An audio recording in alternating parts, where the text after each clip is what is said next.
Lisa Carter walked into the massive chamber with her head held high. The ceiling stretched so far above that she could barely see it. Strange lights floated in the air, casting shadows on the walls. Around her sat the most powerful beings in the galaxy. They called this place the Galactic Federation Council Hall. Lisa was Earth's ambassador. She had been trying to make peace with these aliens for 3 long years. Every day had been harder than the last. The aliens did not like humans. They made that very clear. At the center of the room sat High Chancellor Vexithara. She looked like a giant snake with arms. Her skin was green and covered in scales. When she spoke, her voice sounded like air leaking from a tire.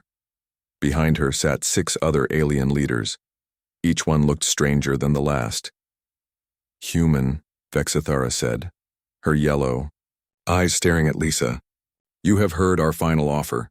Your species will give up all colonies outside your home system. You will accept our rules. Your ships will carry our monitors. You will do as we say." Lisa felt her hands shake with anger. For 3 years, these aliens had been making life hard for humans. They stopped human ships from trading. They told humans where they could and could not go. They treated Earth like children who needed to be watched. "Chancellor," Lisa said, trying to keep her voice calm, "humans are not your enemies. We want to live in peace. We want to trade and learn from each other, but we will not be slaves." The other aliens in the room started making noise. Some hissed. Others clicked their teeth. A few made sounds like angry birds. They were laughing at her. Far away in space, Admiral Jake Morrison watched everything on his ship's screen. The UES Liberty was Earth's biggest warship. It was not very big compared to alien ships, but it was home to Jake and his crew. He had been a soldier for 30 years. He knew the look on Lisa's face. Diplomacy was about to die. Jake turned to his communication officer. "Get me President Santos on Earth. Use the emergency channel." Back in the council chamber, Vexithara raised one of her long arms. The room became quiet. "Humans think they are special. You come from a small world. You have weak ships. You have no real weapons. Yet you dare to refuse our generous offer." Generous? Lisa could not hide her anger anymore. "You want to put chains on my people. You want to watch everything we do. You want to take our worlds. How is that generous?" An alien that looked like a giant bug clicked its mandibles. "Young species always think they know better. You will learn." Vexithara smiled, showing teeth like broken glass. "We give you 72 hours. Accept our terms or face the consequences. Our ships are already moving toward your space. Do not make us use force." Lisa looked around the room. She had hoped for 3 years that reason would win. She had believed that smart beings could find a way to live together. But these aliens did not want peace, they wanted control. "I need to speak with my government," Lisa said. "Of course," Vexithara hissed. "But remember, little human, your toy ships cannot fight us. Your people cannot hide from us. Accept our offer or watch your worlds burn." Lisa walked out of the chamber. Her hands were shaking, but not from fear. She was angry. These aliens thought humans were weak. They thought Earth would just give up. They were about to learn how wrong they were. On Earth, President Maria Santos sat in the war room deep under the White House. The room was full of screens and computers. Military leaders sat around a big table. Everyone looked serious. "The aliens have given us 3 days." Lisa's voice came through the speakers. "They want complete surrender or they will attack." General Patricia Brooks, the head of Earth's military, stood up. "Madam President, we have been preparing for this day. Our people are ready." President Santos looked around the table. "Are we all in agreement? Diplomacy has failed?" Every person in the room nodded. Admiral Morrison's face appeared on the main screen. "The fleet is ready, Madam President. We have been waiting for your orders." Dr. Amanda Phillips spoke from her laboratory on Titan, one of Saturn's moons. "Project Thunderstrike is complete. All weapons are ready for deployment." President Santos took a deep breath. "Then it is decided. Activate Operation Sleeping Giant. Send the message to all commands. Humanity will not go quietly into the night. Across human space, secret messages went out to hidden bases. On Mars, underground factories started working at full speed. On the Moon, weapon platforms that looked like mining equipment began to move. In the asteroid belt, ships that had been disguised as cargo haulers dropped their fake covers. The aliens thought they knew everything about human military power. They had seen Earth's 50 warships. They had counted the weapons on each ship. They thought humans were weak because human ships were smaller than alien vessels. They did not know about the secret shipyards. They did not know about the new weapons. They did not know that humans had been studying alien technology for years. Most importantly, they did not know that humans had been planning for this war since the first day aliens had threatened them. Captain Roy Henderson received his sealed orders aboard the UES Defiance. He opened the envelope and read the simple message: "Execute Plan Omega. Show them what humans can do." Roy smiled. For 2 years, he had been forced to run from alien ships. His crew had been insulted and threatened. They had watched alien bullies push around human civilians. Now it was time to push back. The aliens had made their biggest mistake. They thought that because humans preferred peace, humans were not good at war. They forgot that Earth was a world where creatures had been fighting for millions of years. They forgot that humans had survived by being smarter and more dangerous than anything else on their planet. In 72 hours, the Galactic Federation would learn why that was important. They would learn that when humans offered friendship, it was genuine. But when humans offered war, it was deadly. The countdown had begun. Humanity would not surrender. Instead, they would show the galaxy what happened when someone pushed too hard. The aliens wanted to see human ships fight. Soon they would get their wish and they would regret it. Captain Roy Henderson stood on the bridge of his ship, the UES Defiance. In his hands was a sealed envelope marked with red letters. Every ship captain in the human fleet had received the same envelope at exactly the same time.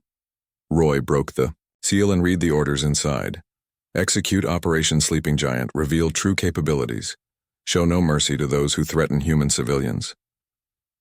Roy had been waiting for these orders for 2 years. He looked at his crew. They were young men and women from Earth, Mars, and the Moon colonies. They had joined the military to protect their families. Now they would get that chance. "Attention, crew," Roy said into his microphone. "This is the captain speaking. The aliens have declared war on humanity. Today we show them why that was a mistake." Across the ship, sailors cheered. They had been running from alien ships for too long. They had been called weak and primitive. Now they could fight back. Far away on Titan, Dr. Amanda Phillips was putting the final touches on her greatest creation. The laboratory was huge, built inside the moon itself. For 3 years she had been working on Project Thunderstrike. The aliens thought they understood human technology. They were wrong. Amanda walked between the new weapons. They looked like normal ship cannons, but they were much more. She had taken alien energy weapons and made them better. Human engineers had always been good at taking something and making it work better. "Dr. Phillips," her assistant called out, "all weapons are ready for installation." Amanda smiled. "Load them onto the transports. Every ship in the fleet gets the new guns. It is time to show these aliens what human engineering can do." On Earth, Lieutenant Colonel Steve Parker was briefing his Special Forces teams. They sat in a room aboard the UES Phantom, a ship that was completely invisible to alien sensors. The Phantom was humanity's best-kept secret.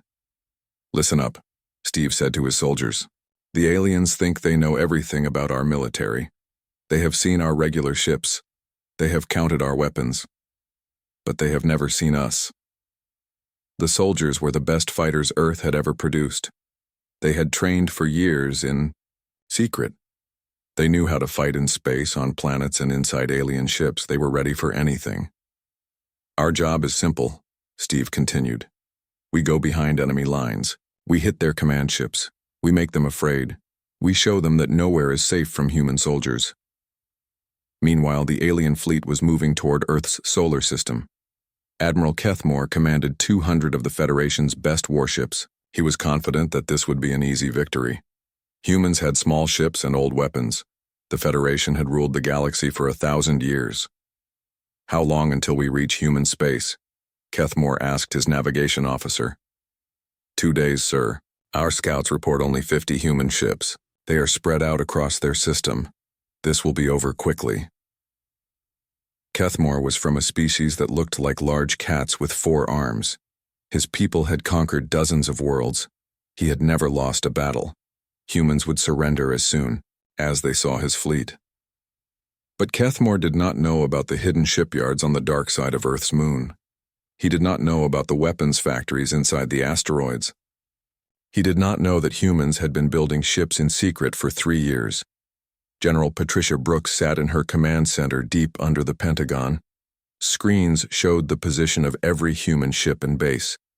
She had been planning this moment since the aliens first threatened Earth. "Status report," she called out. "All hidden fleets are in position," came the reply. "Factory ships have completed production. Stealth vessels are moving to intercept points. We are ready, General." Patricia had served in the Army for 25 years. She had fought in wars on Earth and helped colonize Mars. She knew that the key to winning was preparation. The aliens were about to learn that humans were very good at preparing. On Mars, underground factories were working at full speed. Robot workers built missiles and ammunition. These factories had been disguised as mining operations. The aliens had watched them for years and seen nothing suspicious. Jake Morrison, now promoted to Fleet Admiral, was aboard his flagship UES Liberty. Around him floated a hologram showing the entire solar system. Red dots showed alien ships moving toward Earth. Blue dots showed human ships moving to meet them. But there were many more blue dots than the aliens expected. Ships that had been hidden in asteroid fields were powering up. Vessels that had looked like space stations were revealing their true nature. The human fleet was not 50 ships. It was 500 ships. "Admiral," his tactical officer said, "all ships report ready, weapons are loaded, stealth systems are active." Jake nodded. He had studied every alien battle for the past 3 years. He knew their tactics. He knew their weaknesses. Most importantly, he knew they had never fought humans before. Dr. Phillips finished installing the last of her new weapons. The plasma lance technology was her masterpiece. It could cut through alien shields like a knife through paper. The aliens had designed their defenses to stop their own weapons. They had never faced weapons designed by humans. Back on the alien flagship, Admiral Kethmore was reviewing his battle plan. It was simple. His ships would surround the human fleet. He would demand surrender. If the humans refused, he would destroy a few ships to show his power. Then the humans would give up. "Sir," his communications officer said, "we are receiving a message from the human fleet." "Put it on screen," Kethmore ordered. Admiral Morrison's face appeared on the view screen. He looked calm and ready. "Alien fleet, you are entering human territory without permission. Turn around now and no harm will come to you." Kethmore laughed. "Little human, you have 50 ships, I have 200. Surrender now and your people will be allowed to live as our servants." "I tried to warn you," Jake said. Then his image disappeared.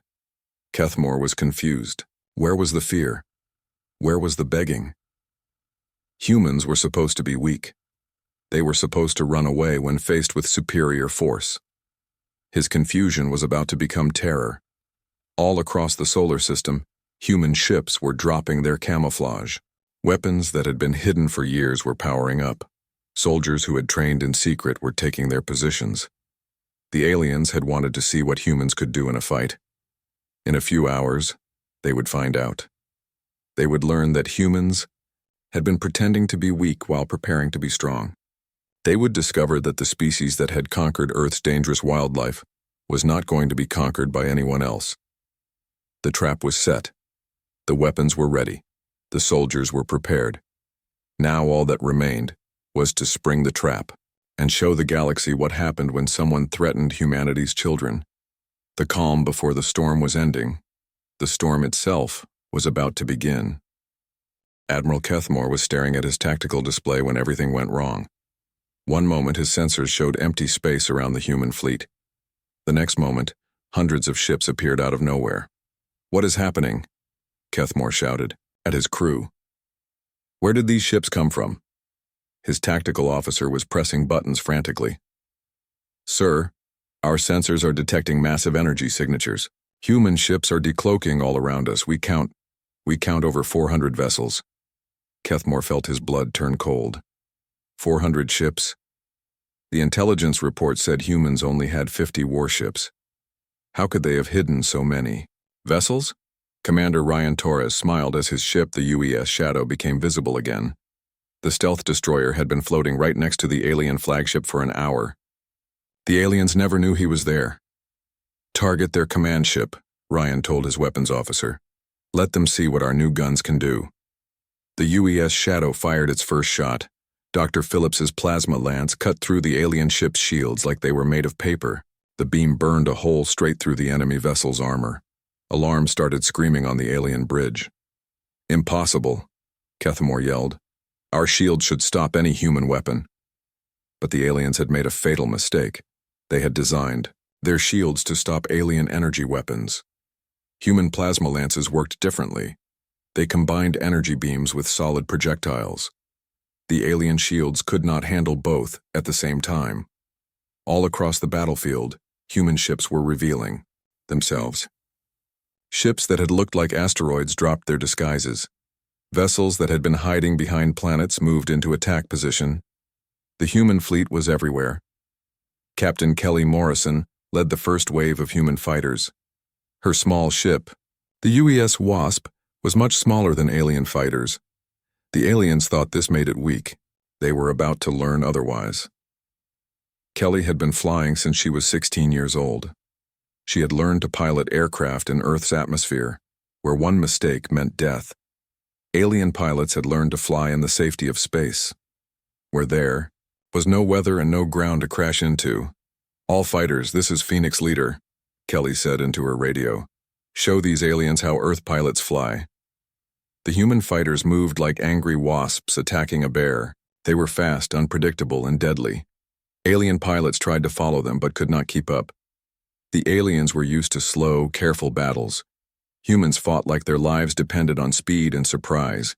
An alien fighter pilot tried to lock his weapons onto Kelly's ship. She rolled her fighter and dived toward a nearby asteroid. The alien followed, thinking he had her trapped. At the last second, Kelly pulled up and flew along the asteroid's surface. The alien pilot, not used to flying so close to solid objects, crashed into the rock. Admiral Kethmore watched his tactical display with growing horror. His ships were being destroyed faster than he could count. The humans were using tactics he had never seen before. They worked together like a pack of wolves hunting prey. "All ships concentrate fire on the largest human vessel," Kethmore ordered. But the humans had expected this. As soon as the alien ships grouped together, human ships attacked from all sides. The aliens found themselves surrounded by enemies that appeared and disappeared like ghosts. Captain Roy Henderson brought the UES Defiance in close to an alien cruiser. The enemy ship was 3 times bigger than his vessel, but size did not matter anymore. Roy's ship fired its new weapons at point-blank range. The alien ship's armor, which had protected it for decades, melted like ice in a fire. The human weapons were designed to cut through the strongest materials the aliens had. The enemy ship broke apart and exploded. Back on Earth, General Patricia Brooks was watching the battle on her screens. Everything was going according to plan. The aliens had expected to fight the human military they knew about. Instead, they were fighting the military that had been hidden for 3 years. "General," her aide said, "enemy casualties are at 60%. Our losses are minimal." Patricia nodded. The aliens were brave fighters, but they were not prepared for human tactics. They had ruled the galaxy for so long that they had forgotten how to fight a real war. Dr. Phillips watched her weapons in action from her laboratory on Titan.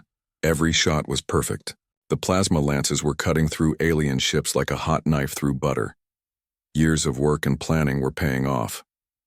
Lieutenant Colonel Steve Parker and his Special Forces team had boarded an alien command ship. They moved through the corridors like silent death. The aliens on the ship had never faced human soldiers up close. "These creatures are fast," one alien guard said to another. How do they move so quietly? The guard never got an answer. Steve appeared behind him and knocked him unconscious. Human soldiers had trained for years to fight in alien environments. They knew every weakness in alien ship design. Steve's team reached the ship's bridge and captured the alien captain. Within minutes, they had downloaded all the enemy battle plans. The information was sent to every human ship in the fleet. Admiral Jake Morrison received the alien battle plans on his flagship. Now he knew exactly what the enemy intended to do. He could predict their every move. All ships, Jake broadcast. The aliens are going to try to retreat to hyperspace. Cut off their escape routes. Do not let any ship leave this system. The human ships moved to block every possible escape route. The aliens found themselves trapped in a cage of human vessels. Every time they tried to run, human fighters appeared to stop them. Kethmore realized his fleet was doomed. In 1 hour, the humans had destroyed more than half his ships. His mighty fleet, which had conquered dozens of worlds, was being torn apart by vessels he had thought were toys. Send a message to all ships, Kethmore ordered. Retreat to hyperspace. Emergency jump. But the humans were ready for this too. As alien ships tried to escape, human ships appeared in their path. The escape routes were blocked. The aliens were trapped like fish in a net. Captain Kelly Morrison destroyed her 10th alien fighter. Around her, the battle was almost over. Alien ships were exploding or surrendering. The mighty Federation fleet was beaten. All units, this is Admiral Morrison. Jake's voice came over the radio. Ceasefire. Accept all surrenders. The battle is won. In less than 2 hours, the human fleet had destroyed or captured most of the alien force. Only 30 alien ships managed to escape back to Federation space. They carried news that would terrify the entire galaxy. Admiral Kethmore sat in his damaged flagship as human marines boarded his ship. He could not believe what had happened. How had humans hidden such a powerful military? How had they learned to fight so well? As he was led away as a prisoner, Kethmore realized the truth.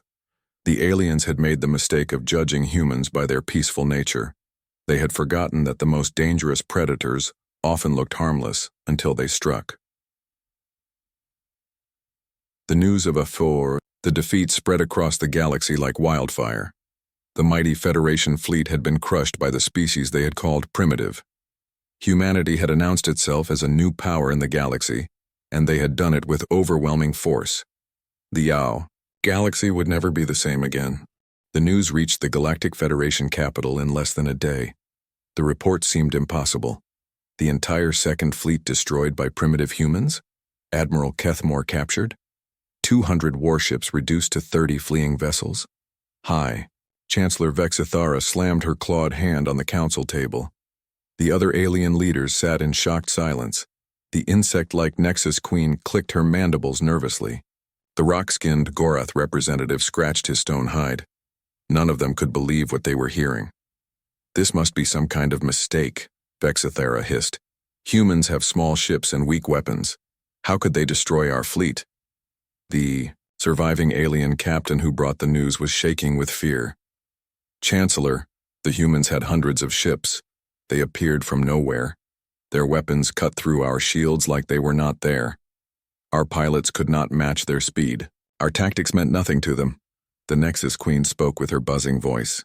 If this is true, then we must mobilize everything. Every ship, every weapon, every soldier. The humans cannot be allowed to threaten our rule. Within hours, the Federation had declared total war on humanity. 800 warships from 6 different species began moving toward human space. It was the largest military force assembled in galactic history.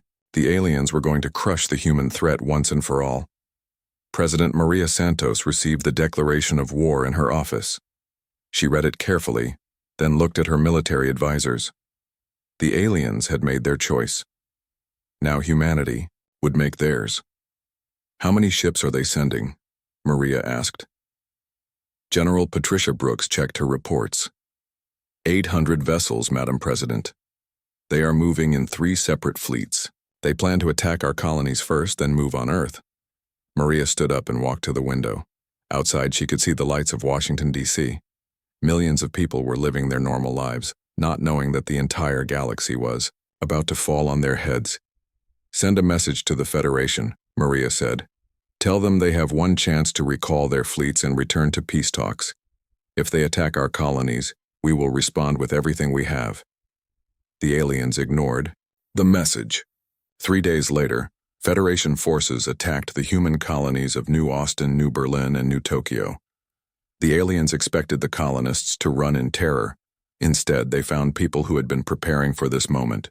Commander Danny Rodriguez was in charge of defending New Austin Colony. The settlement was home to 50,000 farmers and miners. The aliens thought it would be an easy target. They were wrong. "All civilians to the shelters," Danny ordered as alien ships appeared in the sky. "Defense teams to your positions. Show these aliens what human colonists can do." The colonists were not soldiers, but they had been training for 3 years. Every man and woman knew how to use the weapons hidden in their barns and workshops. Every building had been designed to become a fortress if needed. The first wave of alien troops landed expecting to find frightened farmers. Instead, they found people who had grown up on a dangerous frontier world. These colonists had fought off wild animals, survived storms, and built a community with their own hands. They were not going to give up without a fight. The alien troops had advanced energy, weapons and body armor. The human colonists had hunting rifles and farming tools. But the humans knew the land, and they knew how to fight dirty. Danny called in support from orbit. The UES Vengeance was waiting in space above the colony. Captain Helen Foster had been watching the alien attack with growing anger.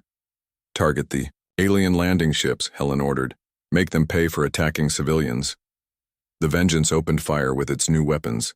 Alien ships that had been landing troops suddenly exploded in balls of fire. The surviving alien soldiers found themselves trapped on the ground with no way to escape. The battle for New Austin lasted 6 hours. When it was over, the alien attack force was completely destroyed. The colonists had lost 12 people, but they had killed over 300 alien soldiers. News of the victory spread to every human world. But the real surprise was still coming. Dr. Phillips had been working on something special in her laboratory. She called it the Star Killer Torpedo. It was a weapon so powerful that even she was afraid of it. The main alien fleet was gathering near a red giant star, preparing for their final assault on Earth. Fleet Admiral Zexkar commanded the largest military force in galactic history. He was confident that no human weapon could threaten so many ships. "Begin the attack," Zexkar ordered. "Destroy every human ship and base. Leave nothing alive." The alien fleet moved toward Earth's outer defenses. They expected to find 50 human ships trying to protect their homeworld. Instead, they found Admiral Jake Morrison waiting for them with 400 vessels. "This is Admiral Morrison to the alien fleet," Jake broadcast. "You have attacked our colonies and killed our civilians. Now you will face the consequences." The space battle began immediately. Human ships appeared from every direction, using tactics the aliens had never seen. But this time the aliens had overwhelming numbers. Even with their superior weapons and training, the humans were outnumbered 2-1. The battle raged for hours. Both sides lost dozens of ships. The aliens were learning to fight against human tactics, and their numbers were starting to tell. Just when it looked like the alien fleet might win, Dr. Phillips's secret weapon arrived. Captain Helen Foster commanded the stealth ship UES Phantom. Her vessel was carrying a single Star Killer torpedo. The weapon was experimental and had never been tested in battle. But it was humanity's last desperate chance. "Target the red giant star," Helen ordered. "One shot, everything we have." The torpedo flew through space faster than any alien sensor could track. It struck the red giant star at its core and disappeared. For a moment, nothing happened. Then, the star began to change. Fleet Admiral Zexkar was planning his final assault when his science officer shouted a warning. "Sir, the star is becoming unstable. Something is wrong with its core." The red giant began to collapse. Nuclear fusion accelerated, beyond control. The star was going supernova, and both fleets were too close to escape. "All ships, emergency jump to hyperspace," Zexkar screamed. But human ships had been prepared for this. They had special shields designed to protect them from stellar radiation. Alien ships did not. As the star exploded, the shock wave destroyed most of the alien fleet instantly. The few alien ships that survived fled in terror. They had never seen a weapon that could destroy an entire star. The Federation's greatest fleet had been wiped out by a single human torpedo. News of the disaster reached the Federation capital within hours. The aliens had lost nearly 700 ships and their best admiral. The survivors brought tales of humans who could make stars explode and colonists who fought like demons. High Chancellor Vexithera sat in her chamber, staring at reports of the defeat. The Federation had ruled the galaxy for 1,000 years. They had conquered dozens of species, but they had never faced anything like humans. "What do we do now?" the Nexus Queen asked. "Our fleets are destroyed. Our best warriors are dead. The humans have weapons we cannot understand." Vexithara knew the answer, though she hated to admit it. The Federation had lost. Humanity had proven that they were not primitive or weak. They were the most dangerous species the galaxy had ever seen. The war that was supposed to take months had ended in less than a week. The aliens had learned too late that when humans offered peace, it was genuine. But when humans offered war, it was total. The galaxy would never be the same. A new power had emerged, and it was terrifyingly effective. The age of alien dominance was over. The age of humanity had begun. The Federation Council chamber looked very different now. Half the seats were empty. The alien leaders who remained sat quietly, their eyes filled with fear and defeat. At the head of the table sat Ambassador Lisa Carter, but her role had changed, completely. 3 months had passed since the Federation's fleets were destroyed. The galaxy was still trying to understand what had happened. How had humans, a species that seemed weak and peaceful, become the most powerful military force anyone had ever seen? Lisa looked across the table at High Chancellor Vexithera. The proud alien leader who had once threatened humanity now looked broken and afraid. Her scales had lost their bright green color. Her yellow eyes no longer held arrogance, only desperation. "Chancellor," Lisa said calmly, "we are here to discuss the new galactic treaty. The terms are simple and fair." Vexithera struggled to speak. What do you want from us?" President Maria Santos appeared on the main screen from Earth. She looked serious but not cruel. "We want what we have always wanted: peace, fair trade, and respect for all species. The difference is that now we have the power to make sure we get it." The terms were read aloud by General Patricia Brooks. First, all species would be equal under the new galactic government. No more masters and servants. Second, any attack on civilians would result in immediate military response. Third, all weapons of mass destruction would be controlled by a joint council. "What about our colonies?" asked the Nexus Queen, her voice barely a whisper. "What about our people?" Admiral Jake Morrison, now commanding the largest fleet in the galaxy, answered from his flagship. "Your colonies are safe. Your people are safe. We are not conquerors. We are protectors. But we will protect everyone, not just ourselves." The surviving alien leaders could barely believe what they were hearing. They had expected humans to enslave them or destroy their worlds. Instead, humans were offering them a place in a new, fair government. Dr. Amanda Phillips spoke from her laboratory. "We have shared our defensive technologies with your scientists. Your worlds now have the same protection that Earth has. No one will threaten your children again." It was true.